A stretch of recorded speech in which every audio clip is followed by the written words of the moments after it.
अस्सलाम वालेकुम जी। समा पॉडकास्ट के साथ मैं हूं आपका होस्ट हमजा साजिद राना। नाजरीन, जिस तरह आप जानते हैं कि कल की ही बात है, कौमी असम्बली के सेशन के अंदर जो पीटीआई की रहनुमा ज़रताज गुल साहिबा, उनके दरमियान और जो हुकूमती इत्तेहाद के मेंबर हैं तारिक बशीर चीमा साहब, जो पहले के पीटीआई के ही मेंबर रहे हैं काफ लीग के कोलेशन के साथ, उनके दरमियान कुछ तल्ख जुमलों का तबादला हुआ, जिसको स्पीकर कौमी असम्बली ने इंटरवीन करके गैर पार्लिमानी ज़ुबान को हज़फ कर दिया।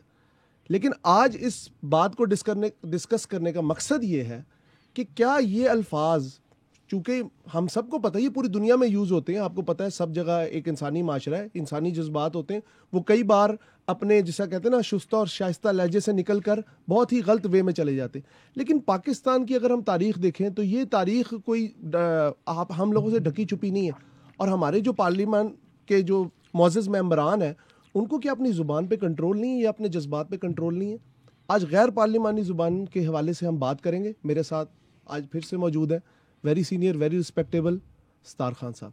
Sir, very warm welcome. Thank you sir, ज़रा इस इशू पे रोशनी डालें कि मैं मानता हूँ कि किसी की तरफ से भी आए, चाहे वो अपोजिशन हो चाहे हुकूमती इत्तेहाद हो, इन अल्फाज का एक तो बात ये कि हम इंसान हैं, इंसान के अंदर एक शऊर है। आप एक मुअज़्ज़ज़ पार्लिमानी लीडर हैं, आपको लोग चुन के हुकूमत में लाए हैं, आपके किसी करैक्टर की बेस पे लाए होंगे। तो ये क्या हो जाता है कि जब हम एक ताकत के नशे में चूर हो जाते हैं, या मुझे लगता है कि जज्बात की रौ में बह के हम सामने एक औरत का भी लिहाज नहीं कर पाते? क्या कहें? ये मेरे ख्याल में ताकत के नशे में चूर होना या पावरफुल होना, इख्तियार होना, ये एक सेकेंडरी चीज़ बन गई है। प्राइमरी चीज़ ये है कि हम पार्लियामेंट के अंदर हों या पार्लियामेंट से बाहर हों, हम अखलाकियात की उस सतह को टच कर रहे हैं जहाँ पे कोई आप फ़ख्री अंदाज से नहीं कह सकते कि हम उस माशरे का हिस्सा हैं जहाँ की किसी की दिल आज़ारी नहीं करनी चाहिए। ठीक, वो अल्फाज को अवॉइड करना चाहिए, गुरेज करना चाहिए, जिससे दिल आज़ारी हो सके। मैं आपके सामने बैठा हूँ जी, बग़ैर किसी वजह के मैं ऐसे लफ्ज़ इस्तेमाल कर सकता हूँ जी, जिससे आपकी दिल आज़ारी हो। बिल्कुल। और जो मुझे पूछने वाला जो थर्ड पार्टी सेंसिबल बंदा होवे, वो कहे खान साहब आपने ये लफ्ज़ इस्तेमाल किया, क्या आप खुद कन्विंस थे? क्या हमें कन्विंस कर सकते हैं कि आपने ये लफ्ज़ जो इस्तेमाल किए हैं आपका हक बनता था? ठीक है। मेरे पास कोई जवाब नहीं होगा। वजह क्या है? भाई मेरा ये कल्चर बन चुका है। हमने बहादुरी को, दिलेरी को गैर अखलाकी चीज़ों में ले गए हैं, अनपार्लियामेंट्री चीज़ों में ले गए हैं। बदतमीज़ी हमारे यहाँ पर, बद तहजीबी हमारे यहाँ पर ना बहादुरी समझी जाती है। एक तो बड़ी अजीब सी बात है।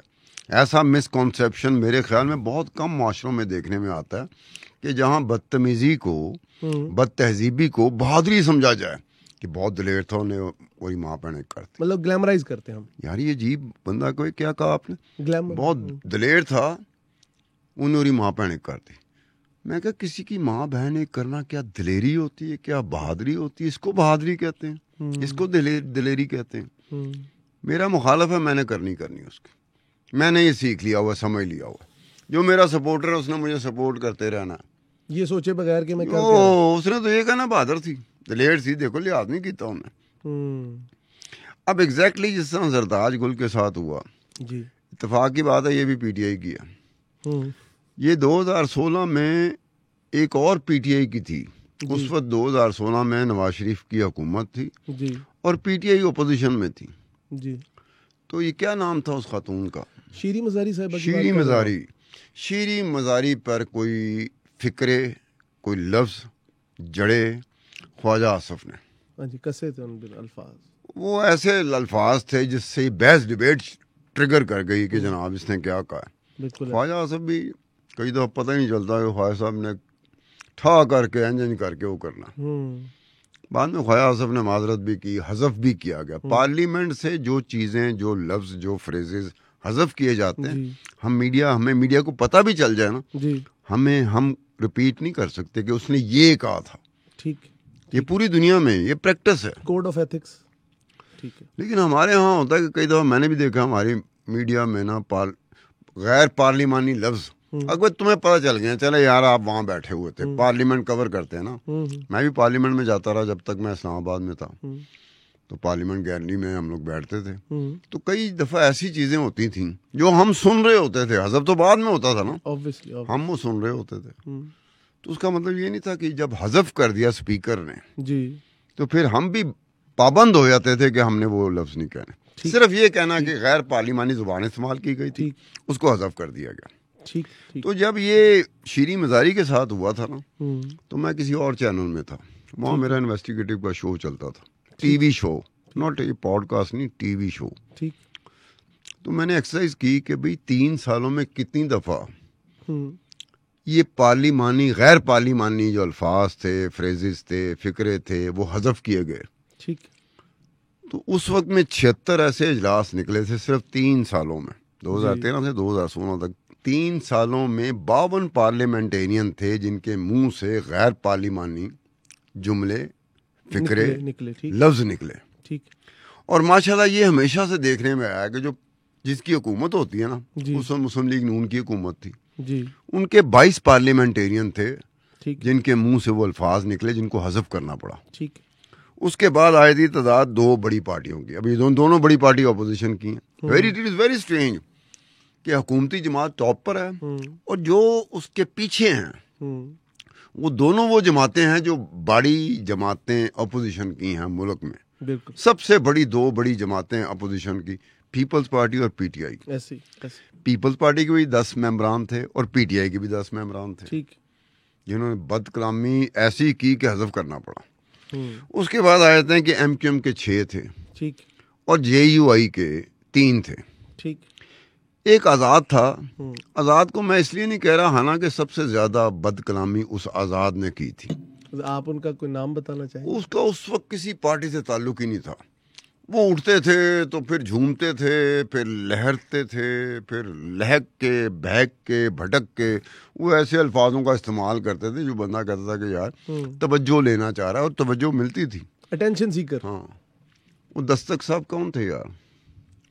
दस्तक साहब? हाँ, क्या दस्तक, मैं उसको मतलब जो इस तरह की ज़ुबान इस्तेमाल करता हूँ, कभी जूते पॉलिश कर रहा होता है, कभी रेडी चला रहा होता है अपने हलके में। अच्छा, जमशेद दस्ती साहब। जमशेद दस्ती साहब। अब देखो ना, मैंने भी कहा कि पिछले दिनों बड़ों ने डंडोरा भी पीटा। तो वो जमशेद दस्ती साहब थे, वो टॉप पे थे। अब वो चूंकि इंडिपेंडेंट थे, मैं बड़ी पार्टियों के पीछे था कि बड़ी पार्टियां जिनका है, जो हुकूमत में है या अपोजिशन में जी, उसमें फिर मैंने वो बंदे निकाले जो टॉप ऑफ द लाइन नहीं होते पार्टी में, जी जी, तीनों के। मसलन मैंने मुस्लिम लीग नून के चौधरी निसार अली खान जो वजीर दाखिला थे। इतना सीजन पॉलिटिशियन भी ऐसी बातें कर सकता? देखो बंदा सम टाइम टीवी भी एक चीज देखना, हम तो इसलिए बच जाते हैं कि मोस्ट ऑफ द टाइम हमारे रिकॉर्डेड होते हैं, ऐसी हम बच जाते हैं ना। बिल्कुल। लाइव जब हो ना, ओए होए होए होए, तो टीवी में कई दफा आपके मुंह से वो अल्फाज निकल जाते हैं जो आपको जेब नहीं देते। पछता तो रहे होते हैं, लेकिन आप फिर कोशिश करते हैं है क्या सी थे मैं जवाब बने। अपनी तो चीज हमने माननी, अपनी चीज हमने अपनी गलती तो हमने कभी माननी नहीं, अपनी जिम्मेदारी तो हमने माननी नहीं। हैसियत को उसने जब ये कहा तो फिर आपको पता है, फिर मुझे तैश आ गया। तो मैं भी जज्बात। हाँ, तो चौधरी निसार अली खान थे वजीर दाखिला, और शाह महमूद कुरैशी थे पीटीआई के।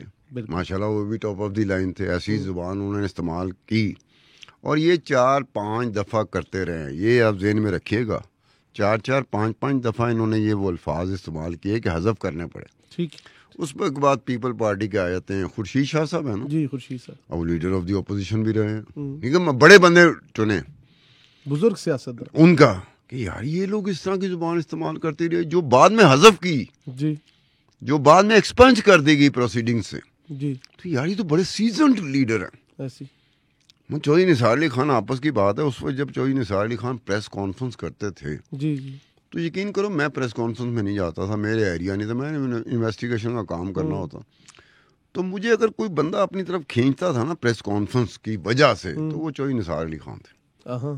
ठीक है, अब देखो जिसको हम इस तरह कहते, ये शाह महमूद कुरैशी आजकल पैड़ा हालात हैं, अंदर ही है ना, जेल में। जी जी, जेल में।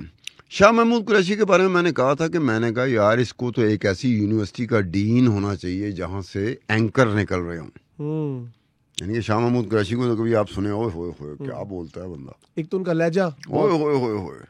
अब इस तरह का लबो लहजा रखने वाला बंदा ऐसी गुफ्तगू करेगा जिसको हजफ करना पड़ेगा, तो शर्म वाली बात है। बिल्कुल ऐसे, बिल्कुल ऐसे। उसी बार खुर्शीद शाह साहब थे।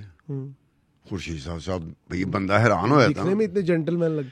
अब उस वक्त मेरे ज़हन में आया था कि शायद ये है कि इसके बारे में कहा जाता है खुर्शीद शाह साहब के बारे में, और गालबन ये मुस्लिम लीग नून ही के किसी अहम वजीर ने ये बात पार्लियामेंट में की थी कि यार शाह साहब को कोई काम पड़ जाए ना हुकूमत से, अपोजिशन के लीडर हैं, अपोजिशन लीडर हैं, लेकिन जब काम पड़ जाए ना तो ये फिर ख़ास अंदाज में पार्लियामेंट में बोलते हैं। अपना काम जब हो जाता है फिर ये ज़ुबान बदल लेते हैं। तो मैंने कहा 4-5 दफ़ा जो इनके मुंह से अल्फाज निकले खुर्शीद शाह साहब के मुंह से, तो हो सकता है उस वक्त उनको कोई काम पड़ गया हो हुकूमत से जो करवाना चाह रहे हैं, ऐसी तो काम हो गए होते। उन्होंने कहा ठीक है जी काम मेरा हो गया, मैं उन्हें ज़ुबान। फिर सबसे जो स्ट्रेंज बात थी उसको भी मैंने पूरा उसको डिस्प्ले किया, मैंने डिस्प्ले किया अपना स्किल के साथ, डॉक्यूमेंट सामने आ रहे थे कि ये चीज़ें हज़फ हुई हैं। हज़फ जो होती है ना उसके सामने ब्लैंक हो जाता है। ठीक ठीक ठीक है, फलाना सेशन, ठीक, फलाना मेंबर, ठीक, ये बात हुई। उस पे जो उससे पहले उसके बाद इतराज़ वाली बात या स्पीकर कुछ बोला वो प्रोसीडिंग्स में होता है। ठीक है। तो ये शीरी मज़ारी 4 मरतबा तो इसके मुंह से, वो शीरी मज़ारी के मुंह से वो अल्फाज निकले थे, वो जुमले निकले थे जिसको हज़फ करना पड़ा था। जो स्पीकर के बारे में उन्होंने कहे थे, नहीं वो टारगेट वो करती थी मोस्ट ऑफ द टाइम, बल्कि रादर ऑल द टाइम आपके मुखालिफ जो होते हैं ना वो होते हैं स्पीकर। चूंकि अगर आप अपोजिशन में हैं तो स्पीकर को भी आप हुकूमती जमात का मेंबर समझते हैं। सर मुझे एक जगह पे क्लियर करें, ज़्यादातर हमने देखा है कि पीटीआई का ज़्यादा इस चीज़ को हाईलाइट किया जाता है या हाईलाइट हो जाता है, आई डोंट नो व्हाई, कि पीटीआई के मेंबरान कहते हैं कि हमें एक तरह से ज़्यादा निशाना बनाया जाता है, हमारी औरतों को, उसमें वो फिर औरत कार्ड को भी ले आते हैं कि जी हमारी खवातीन पे बात हो रही। हालांकि अगर आप देखें जिस तरह आपने बताया कि शाह महमूद कुरैशी साहब भी इस तरह के मामलात में इन्वॉल्व रहे हैं, इस तरह की ज़ुबान यूज़ करने में, तो क्या ये एक ब्लेम कार्ड नहीं खेला जाता पीटीआई की तरफ से इस मामले में? पीटीआई का एज जो है ना इस वक्त जो है वो बड़ा स्ट्रॉन्ग पॉइंट है उनका। वो स्ट्रॉन्ग पॉइंट क्या है कि उनका जो सोशल मीडिया है ना वो सिंगल हैंडेडली बाकी तमाम जो अपोजिशन पार्टीज हैं जो उसकी मुखालफ, पीटीआई की मुखालफ पार्टी हैं, उससे बहुत वीक है। अगर इमरान खान का मुखालिफ सोशल मीडिया कोई चीज़ फेंके तो आप देखना रिस्पॉन्स उसको नहीं मिलता। प्रोपेगेंडा मॉडल स्ट्रॉन्ग, ठीक है। इमरान खान का जो सोशल मीडिया कोई भी चीज़ फेंक दे, ये तो प्रोपेगेंडा है, मैं तो उसको प्रोपेगेंडा कहता हूँ ना। प्रोपेगेंडा उनका बड़ा स्ट्रॉन्ग है, वो ऐसे करके सारे उसको फॉलो करेंगे, तो ये उनको एज मिल जाता है जिससे उनकी बात जो है ना वो पब्लिक ओपिनियन में डोमिनेट करना शुरू कर देते। सही सही। अब ये जो चीज़ें हैं कि ये होता रहा, इसमें सद अफसोस की बात है कि मैं मोस्ट ऑफ द टाइम मैं अपना कंपैरिजन अपने मुल्क का कंपैरिजन करता हूँ अपने हमसाया मुल्क इंडिया के साथ, जिनके साथ हमारी दुश्मनी है जी। हम उन्हें दुश्मन समझते हैं, वो हमें दुश्मन समझते हैं, हम दोनों एक दूसरे को दुश्मन समझते हैं। ठीक, साथ हम रहे हैं। कोई और मुल्क, दाएं बाएं मुल्क जो है ना वो उस तरीके से साथ नहीं रहा जिस तरह से हम इंडिया के साथ और इंडिया हमारे साथ 1947 से पहले के सैकड़ों साल हम इकट्ठे थे। ठीक है, लेकिन दुश्मनी तो हमारे ऐसे है जैसे कोई जायदाद का फड्डा है, कोई प्रॉपर्टी का फड्डा है, किसी खातून का फड्डा है।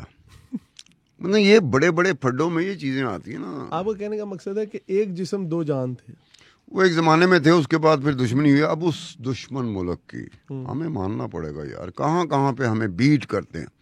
हमेशा कहते हैं समझदार सैने बंदे बता कौन होते हैं, वो देखता है कि जो दुश्मन मुल्क, जैसे हम दुश्मन मुल्क समझते हैं, वो किस किस एरिया में हमसे आगे हमें मात दे रहा है, ठीक है, ताकि हम लोग इम्प्रूव कर जाए ना। ठीक, दुश्मन की खामियां बता के हम क्या इम्प्रूव कर रहे होते हैं, हम तो खुश हो रहे होते हैं ना। ऐसे ही बेहतर होता है वो एरियाज को देखें जहां हमें अपने इम्प्रूव करने की गुंजाइश बनती नजर आए, ऐसे कि हम अपने आप को बेहतर कर लेंगे। ठीक, तो इंडिया में 1999 से एक किताब है जो लोकसभा सेक्रेटेरिएट ने छापी हुई है। ठीक है, उसमें गैर पार्लिमानी लफ्ज, ठीक, जुमले, फ्रेजेस वो बताए हुए हैं कि पार्लियामेंटेरियन को पहले से कि भाई ये तो आपने पढ़नी है, आपको पता है आपने पार्लियामेंट में जाना तो कौन से लफ्ज है जो आपने इस्तेमाल नहीं करना, एडवांस में नहीं पता होता। पाकिस्तान में कोई किताब ही नहीं ऐसे सिरे से, मतलब कोई कोड ऑफ कंडक्ट की कोई किताब नहीं है, कोई किताब नहीं है। अब लोकसभा सेक्रेटेरिएट ने 1999 में किताब छापी, फिर वो उसमें एडिशन भी होता है, डिलीशन भी होता है, ये उनकी प्रैक्टिस रही है। ठीक। अब वहां पे उनका पार्लियामेंटेरियन, मतलब एमपी उसे कहते हैं, मेंबर पार्लियामेंटेरियन, जो लोकसभा और राज्यसभा में बैठा हुआ है। बाकी जो विधानसभा में बैठे हुए हैं वो एमएलए होते हैं, मेंबर लेजिस्लेटिव असेंबली, ठीक है, जो सूबाई असेंबलियों में बैठे होते हैं। ठीक। सब पे लाजम होता है, और फिर स्पीकर कहता भी है, वो कह भी सकता है कि जनाब आपने किताब नहीं पढ़ी कि ये लफ्ज आप नहीं बोल सकते पार्लियामेंट में, क्योंकि कोड ऑफ कंडक्ट मौजूद है। ठीक है, पाकिस्तान में तो आप कह ही नहीं ना सकते। बस यही कह सकते स्पीकर प्लीज खामोश कि यार ये क्या कर रहे हो आप, जुमला आपने अच्छा नहीं इस्तेमाल किया, मुनासिब गैर मुनासिब इस्तेमाल किया, हज़फ किया जाता है आज की, ये लफ्ज आपने बड़ा गैर मुनासिब बोला। ठीक, ठीक है, यही कहते हैं ना। वहां तो होता है कि भाई किताब पढ़ी नहीं तुमने, तो उनको ज्यादा सुबकी होती है। अब उसमें से मैंने 900 पेजेस की किताब है, 900 pages, it's a whole dictionary मेरे हिसाब से। तो अब अंदाजा करो, मैंने उसमें से लफ्ज चुने जो मैंने लिखे कि कौन कौन सा लफ्ज है जो जिसको बयान किया जा सकता है कि ये लफ्ज या ये फ्रेज ये इंडिया की पार्लियामेंट में आप इस्तेमाल नहीं कर सकते। उसकी किताब बताती है, जो पार्लियामेंटेरियन के लिए पढ़ना एक किस्म का पाबंदी, एक किस्म की पाबंदी है। ये नहीं है कि जनाब आप उसको पढ़े बगैर पार्लियामेंट में नहीं आ सकते, लेकिन उसकी ड्यूटी समझा जाता है कि इसकी ड्यूटी है पढ़े। ठीक, ठीक है ना।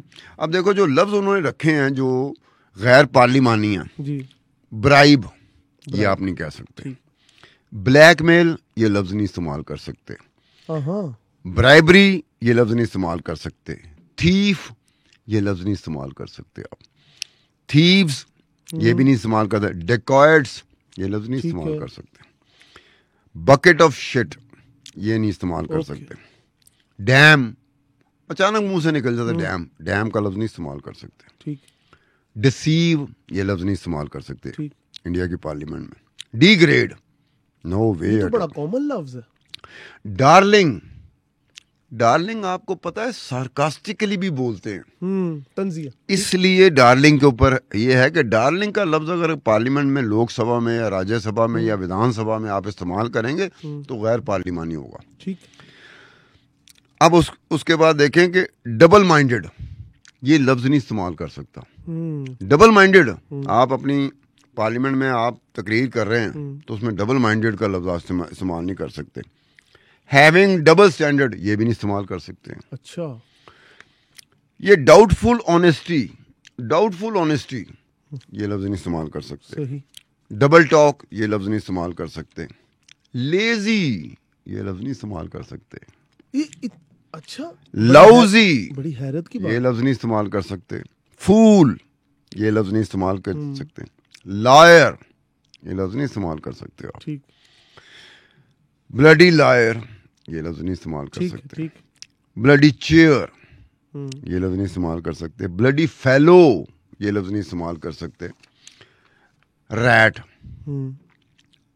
वो होता ना हमारे मुंह से निकलता है, चूहा ही लगा है, वो रैट नहीं लफ्ज इस्तेमाल कर सकते। डिग्रेडिंग है ना। हाँ, ठीक है। कंफ्यूज्ड और अनइंटेलिजेंट ये लफ्ज नहीं इस्तेमाल कर सकते आप। करप्ट ये लफ्ज नहीं इस्तेमाल कर सकते। ये लफ्ज नहीं कर सकते तो। करप्ट प्रैक्टिसेस ये लफ्ज नहीं इस्तेमाल कर सकते आप। Very strange. गुंडा, क्योंकि इंडिया में ये होता है, हमारे यहाँ तो ये प्रैक्टिस नहीं है। इंडिया में होती है कि जब आप इलेक्शन लड़ते हैं तो इंडिया की जो इलेक्शन कमीशन ऑफ इंडिया है उसमें आप जमा कराते हैं कि यार मेरे पर केसेस कितने हैं अब तक। ठीक। उसकी पूरी डिटेल देते हैं आप। ठीक। ये वहां पे प्रैक्टिस, उसके बगैर आपके नॉमिनेशन पेपर एक्सेप्ट नहीं हो सकते। ठीक। तो कहते हैं कि जो जिसके ऊपर केसेस हैं, इंक्वायरीज हैं, एफआईआर रजिस्टर्ड हैं, ठीक, अगर वो एमएलए है, एमपी है, तो आप उसको गुंडा नहीं कह सकते। अच्छा, यहां तक है, आप उसको गुंडा नहीं कह सकते, 420 नहीं कह सकते। बलात्कार of democracy, rape of democracy, आप ये लफ्ज नहीं कह सकते इंडियन पार्लियामेंट। ठीक ठीक। अब ये है कि अंगूठा छाप, आपको पता भी है ये पार्लियामेंटेरियन है, ये बिल्कुल नहीं पढ़ा हुआ, लेकिन आप पार्लियामेंट में खड़े होकर तकरीर करके अंगूठा छाप नहीं कह सकते उसे। ठीक है। ठीक। वो होता है ना कि इसको अजायब घर भेज दो, आप नहीं कह सकते इंडियन पार्लियामेंट में, गैर पार्लिमानी है। अब इसके साथ साथ ये चीज़ है कि कुछ चीज़ें ऐसी थी जिसके ऊपर मैं फिर कभी और तरतीब से आऊँगा जी। मसलन नाजायज़ औलाद बिल्कुल नहीं, धोखा, ठीक। नंगा, दलाल, ईबल जीनियस, ये हो गया। एक लफ्ज़ है कम्युनिस्ट। कम्युनिस्ट, ठीक है। कम्युनिस्ट भी उसमें था। हम्म। अब कम्युनिस्ट का ये लफ्ज़ के जी कम्युनिस्ट का लफ्ज़ आप पार्लियामेंट में इस्तेमाल करेंगे तो गैर पार्लिमानी कैसे हो गया? ये तो थ्योरी है एक पूरी। क्योंकि 1952 से जब इलेक्शन होना शुरू हुए इंडिया में जी। तो कांग्रेस के पास सबसे बड़ी जो जमात थी ना वो कम्युनिस्ट पार्टी ऑफ इंडिया थी। ठीक। सबसे ज्यादा उनके मेंबर इलेक्ट होते थे लोकसभा में। ठीक ठीक। फिर वो दो हिस्सों में तकसीम हो गई, फिर communist party of India Marxist भी आ गया। ठीक है। ठीक। इन दोनों के, कम्युनिस्ट पार्टी ऑफ इंडिया और कम्युनिस्ट पार्टी ऑफ मार्क्सिस्ट, इनके सबसे ज्यादा लोग इलेक्ट होते थे। ठीक। मेंबर इलेक्ट होते थे लोकसभा में। ठीक। ये तो बीजेपी, भारतीय जनता पार्टी तो बहुत बात की बात है। ठीक। ये तो लेट 80s अर्ली 90s में ठीक। ये बीजेपी जो है ना इस तादाद में जीतना शुरू हुई है। ठीक। ठीक। ठीक है ना।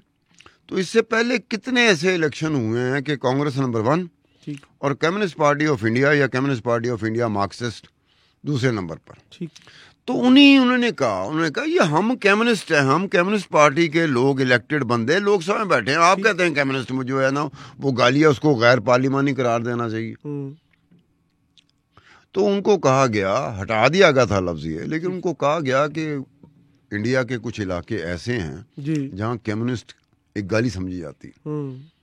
क्योंकि इंडिया के कुछ हाँ, इंडिया के कुछ इलाके हैं जहाँ पे कम्युनिस्ट किसी को कह देना तो उसको गाली समझा जाता है, और वाकई गाली के तौर पे इस्तेमाल होता रहा ये लफ्ज़। ठीक। ठीक। कम्युनिस्ट है जी, ये कम्युनिस्ट है भाई, इसे ये गाली समझा जाता है। तो फिर जब कम्युनिस्ट पार्टी ऑफ इंडिया और communist party of India Marxist जब इन्होंने पॉइंट रेज किया कि गैर पार्लिमानी कैसे हो गया यार जी, हम लोग बैठे हैं, हम अपने आप को कम्युनिस्ट नहीं कहेंगे तो क्या कहेंगे? ठीक। तो उस पे हो गया, इनको करना पड़ा। सर मुझे अब वो उसमें एक चीज स्टार साहब, सॉरी टू इंटरवीन, मैं आपसे ये पूछना चाहूंगा कि इतने ज्यादा डिटेल्ड लफ्ज अगर हैं तो फिर तो आपकी लैंग्वेज बहुत, आपको सोच समझ के बोलना पड़ेगा। अगर हिंदुस्तान की पार्लियामेंट हम हिंदुस्तान का ये देखें ना, ये जरताज गुल के साथ जो हुआ है जी, तो जयललिता, ठीक है, तमिलनाडु की चीफ मिनिस्टर रही जी है। जी। जब वो जयललिता चीफ मिनिस्टर नहीं थी, पार्लियामेंट में थी, तो डीएमके के कुछ लोगों ने पार्लियामेंट के अंदर, तमिलनाडु की पार्लियामेंट के अंदर उसकी साड़ी खींच ली थी। बाकी बदतमीजी बेहूदगी करना वो भी हुआ था, लेकिन उसकी साड़ी खींच ली थी। अच्छा, ठीक है। तो जयललिता ने, तारीख में ये बातें आती हैं कि जयललिता ने कहा था कि अब मैं मुख्यमंत्री बन के पार्लियामेंट में आऊंगी तमिलनाडु की। ठीक। और वाकई वो मुख्यमंत्री बन के आई थी, जिसके साथ आपने ये सलूक किया, डिस्ग्रेस किया उसे, वही औरत थी जयललिता। उसको माँ कहते थे। ठीक। अम्मा, माँ। ये तमिलनाडु में उसको माँ अम्मा का लकब मिला होता जयललिता को। तो जयललिता के साथ ये हुआ इंडियन पार्लियामेंट में। उसके जवाब में क्या हुआ कि जयललिता मुख्यमंत्री बन के वापस आती, हिम्मत है कि उन्हें हथलाओ। ठीक। ठीक। और पॉपुलर वोट के साथ आती है। ठीक।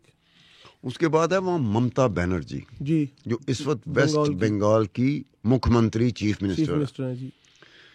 तो ये 1997-98 में ना जी, इसने अपनी बकायदा शॉल फेंकी थी रेलवे मिनिस्टर के ऊपर, इंडिया के रेलवे मिनिस्टर के ऊपर।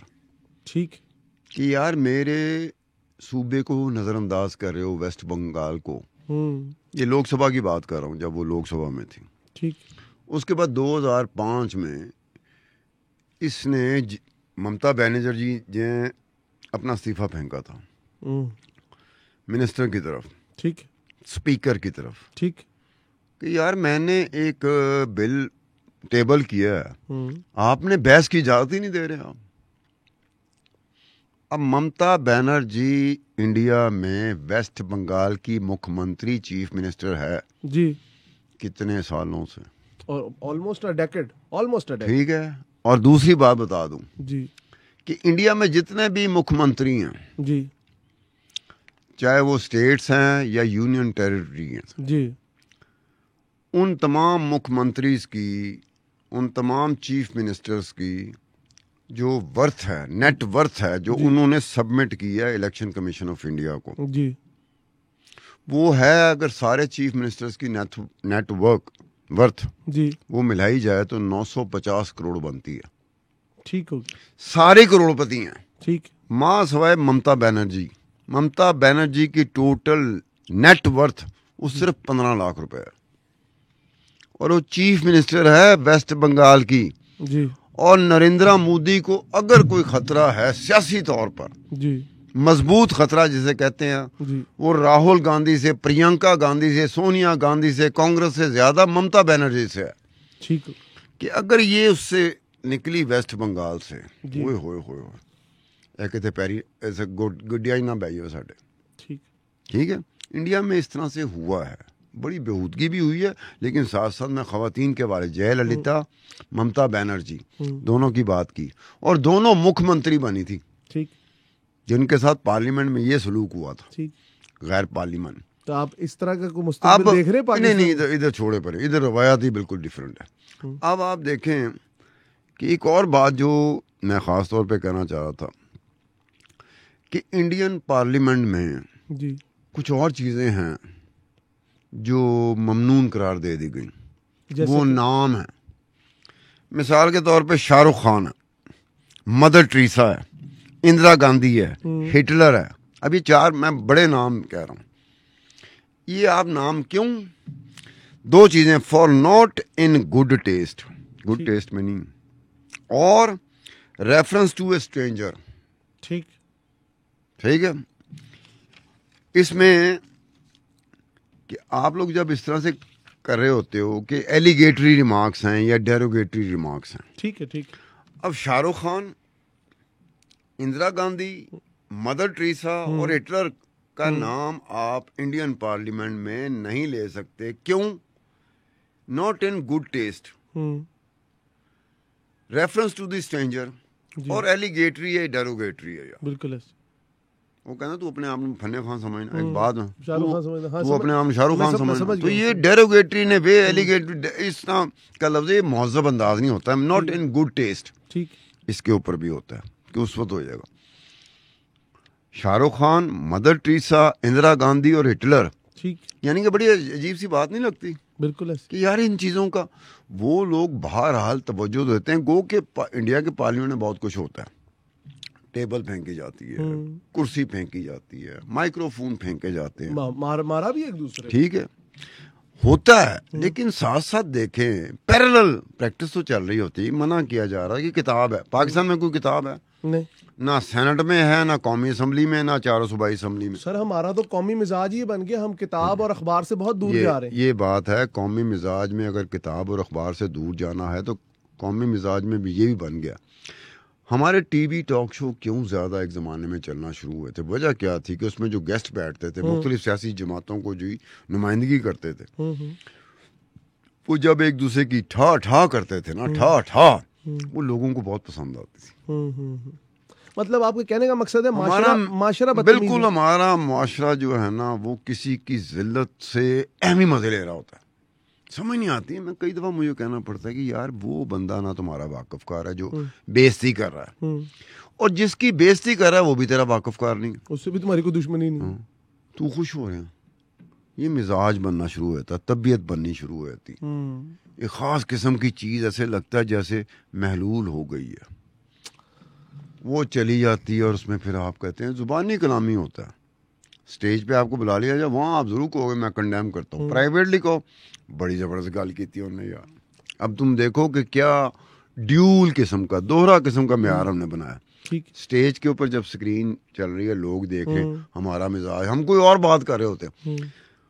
जब स्क्रीन नहीं चल रही, ऑन स्टेज नहीं है, पब्लिक नहीं हो रहा, हम प्राइवेट में बैठे हैं, बिल्कुल मुख्तलिफ उससे बात करेंगे कि उन कौन देखता पे, कौन सुनता पे, आपस ही बैठे हैं ना, यार दोस्त बैठे हैं, मिलने वाले बैठे हैं, ठा ठा ठा। स्टार साहब बहुत शुक्रिया आपकी इस इंफॉर्मेटिव चीज़ का। लेकिन मेरा सिर्फ आप लोगों से, नाजरीन से बात करने का मकसद ये है कि जिस तरह उन्होंने बताया कि हमसाया मुल्क हमारे साथ आज़ाद होने वाला, हमारी जैसी सोच तबीयत के लोग वहाँ पे मौजूद हैं, स्पेशली नॉर्थ पंजाब और अगर दिल्ली देखें आप, तो कहने का मकसद सिर्फ ये है कि हम लोग शायद इस बात को भूल ही गए कि एज अ माशरा इखलाक भी कोई चीज़ होती है। कहने को नाम लेके बड़े फ़ख्र से कहते हैं हम मुसलमान हैं, हम पाकिस्तानी हैं, हमारे में अखलाकियत भरी हुई है, लेकिन जिन सियासी नुमाइंदों को हम चुन के बुलाते हैं, या जिस तरह सत्तार साहब ने कहा, मैं उन्हीं की बात को सेकंड करूंगा कि बहैसियत कौम इखलाकी पस्ती की उस नहज पे पहुंच चुके हैं कि हमें अगले का तमस्खर कोई उड़ा रहा हो ना, या अगले को कोई जलील कर रहा हो, तो हमें बहुत खुशी होती है। हमें एक अनजानी सी कैफियत, जिसे कहते हैं ना हिजानी कैफियत का शिकार शुरू से हैं हम। तो सिर्फ मॉरल ऑफ द स्टोरी ये है कि अपने अखलाक में बदलाव लाएं, अपने मिजाज में बदलाव लाएं, और दूसरे की इज्जत दरपर्दा भी और सामने दोनों तरफ करना सीखें। समा पॉडकास्ट के साथ अपने होस्ट हमजा साजिद राना को इजाज़त दीजिए। अल्लाह हाफ़िज़ व नासिर।